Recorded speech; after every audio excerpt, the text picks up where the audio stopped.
सोनिया की शादी विपिन नाम के एक लड़के से तय हुई थी और सोनिया इस शादी से बहुत खुश थी क्योंकि विपिन शहर में नौकरी करता था और वो देखने में भी बहुत सुंदर था।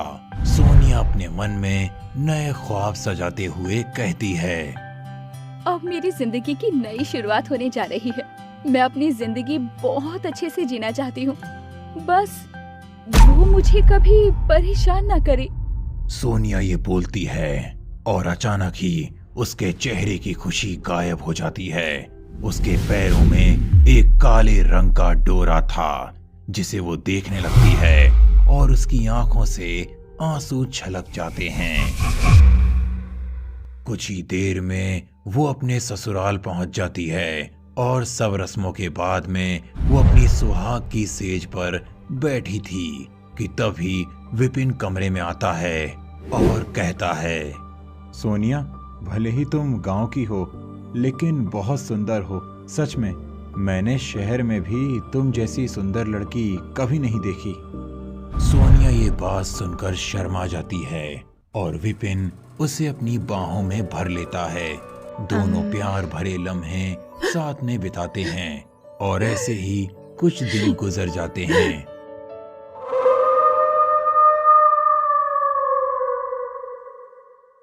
एक दिन विपिन सोनिया के लिए पायल लेकर आता है और उसे पहनाने लगता है। लाओ सोनिया, ये पायल मैं तुम्हें अपने हाथों से पहनाता हूँ, तुम पर खूब जचेगी। विपिन ये बोलकर सोनिया को पायल पहनाने लगता है और उसके पैर में काला डोरा देखकर कहता है, ओहो, ये काला डोरा कितना पुराना लगता है। इससे तो पायल की सारी शो ही खराब हो जाएगी। तुम अब शहर में रहती हो, ये गांव वाली हरकतें मत करो। रुको, मैं अभी इसे तोड़ देता हूँ। नहीं नहीं, रुक जाइए। सोनिया कुछ कह पाती उससे पहले ही विपिन उसके पैर के काले डोरे को तोड़ देता है कि तभी अचानक एक तेज हवा का झोंका आता है और सोनिया सहम जाती है। क्या हुआ? तुम इतना घबरा क्यों गई? कुछ नहीं। इसके बाद में विपिन को एक अर्जेंट कॉल आता है और वो अपने कमरे के बाहर चला जाता है।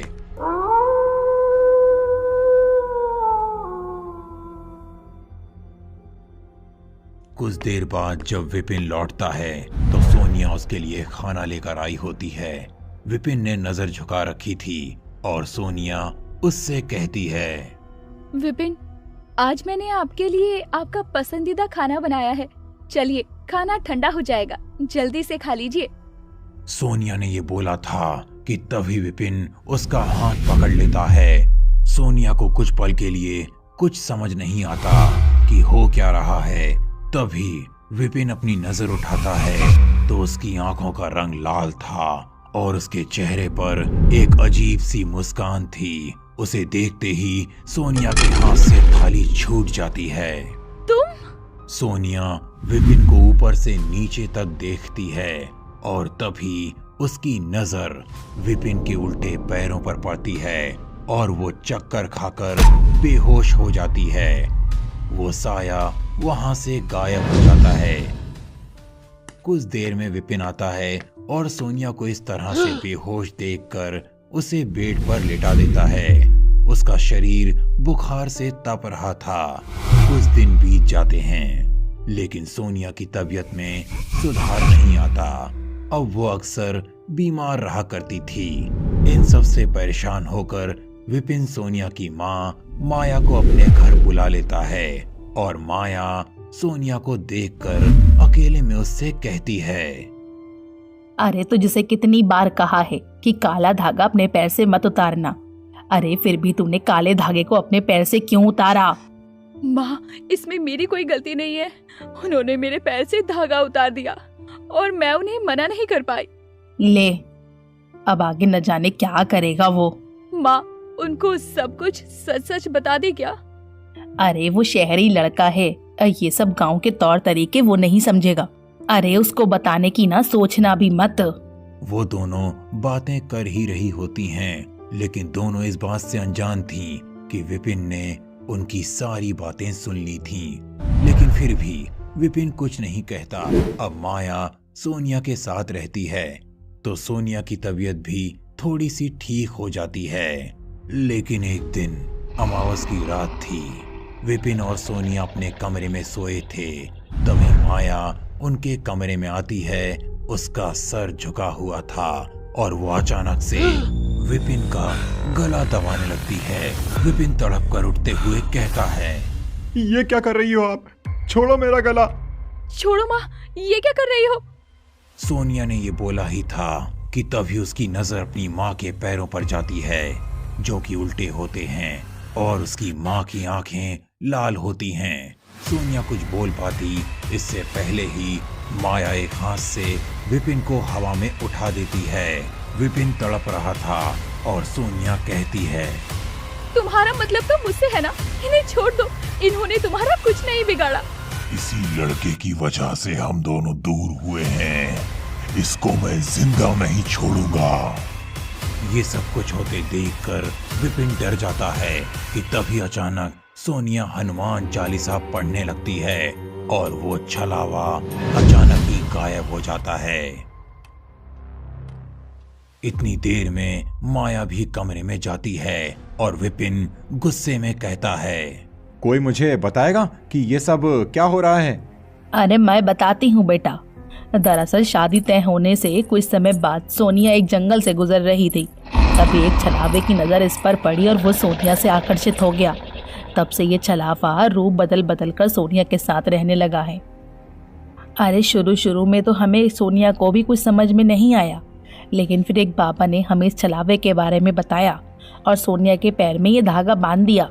तब से वह छलावा तो इसके पास नहीं आया, लेकिन अब धागा खुलते ही छलावा फिर से सोनिया के पास आ गया है। वैसे तो मैं इन सब बातों पर विश्वास नहीं रखता, लेकिन फिर भी तो जल्दी से जल्दी बाबा को ढूंढकर फिर से उनसे एक धागा बनवा लेना चाहिए। नहीं, ये नहीं हो सकता, क्योंकि वो बाबा अब इस दुनिया में नहीं है। विपिन को कुछ समझ नहीं आता कि वो क्या करे। इसी कश्मकश में पूरी रात बीत जाती है। तीनों ही फैसला करते हैं कि तीनों अपने अपने गले में एक लाल धागा बांध लेंगे, जिससे असली और नकली की पहचान हो सके। सोनिया रसोई में खाना बना रही थी कि तभी विपिन जाकर उसे पीछे से गले लगा लेता है। सोनिया जैसे ही पीछे मुड़ती है तो उसके गले में भी लाल धागा था। फिर उसकी नजर विपिन के उल्टे पैरों पर पड़ती है। वो समझ जाती है और रोने लगती है और वो छलावा गायब हो जाता है। तभी वहां माया और विपिन भी आ जाते हैं। उसने भी तो हमारी तरह लाल धागा बांध लिया है। हमें कोई और हल निकालना होगा। इसके बाद वो तीनों शहर छोड़कर भागने लगते हैं। लेकिन तभी रास्ते में उन्हें उस बाबा की आत्मा मिलती है जिसने सोनिया की पहले मदद की थी। कोई फायदा नहीं, वो छलावा हर जगह पहुंच जाएगा जहां जहां तुम जाओगे। विपिन, इसकी बातों पर विश्वास मत करना। शायद ये भी कोई छलावा है, क्योंकि वो बाबा तो मर चुके हैं। मूर्ख लड़की, मैं कोई छलावा नहीं हूँ। यकीन ना हो तो मेरे पैरों को देख ले। मैं बस तेरी मदद करने के मकसद से आया हूँ। जिसके बाद वे तीनों उस बाबा के पैरों की तरफ देखते हैं तो उसके पैर सीधे होते हैं और वो बाबा कहता है, वो सोनिया के पीछे है, तो अब हम लोगों को छलावा के साथ छल ही करना पड़ेगा। अगर हम जीते जी सोनिया का अंतिम संस्कार कर दें तो वो दुनिया में नहीं रहेगी। तब वो छलावा चाहकर भी उसके पास नहीं आएगा और उसका मोह भी भंग हो जाएगा। ये बात सुनने के बाद सबको उम्मीद होती है। जिसके बाद उसी रात को वो लोग सोनिया की तस्वीर लेकर और एक सोनिया की गुड़िया बनाकर उसका अंतिम संस्कार करने जाते हैं। तभी वहां माया आती है और कहती है, अरे नहीं नहीं, अब मैं अपनी बेटी का जीते जी अंतिम संस्कार नहीं होने दूंगी, चाहे कुछ भी हो जाए। माँ जी, आप ये कैसी बातें कर रही हैं? सोनिया की जान बचाने के लिए ये बहुत जरूरी है, वरना वो छलावा सोनिया के साथ कुछ भी कर सकता है। बोला ना, मैं मेरी बेटी के साथ ये सब नहीं होने दूंगी। कि तभी सोनिया की नजर उसके पैरों पर जाती है जो कि उल्टे थे, वो समझ जाती है कि माया नहीं, ये छलावा है। कुछ ही दूर पर आगे जाने पर उन्हें माया की लाश मिलती है, जिसे देखकर सोनिया रोने लगती है। आपको क्या हो गया माँ?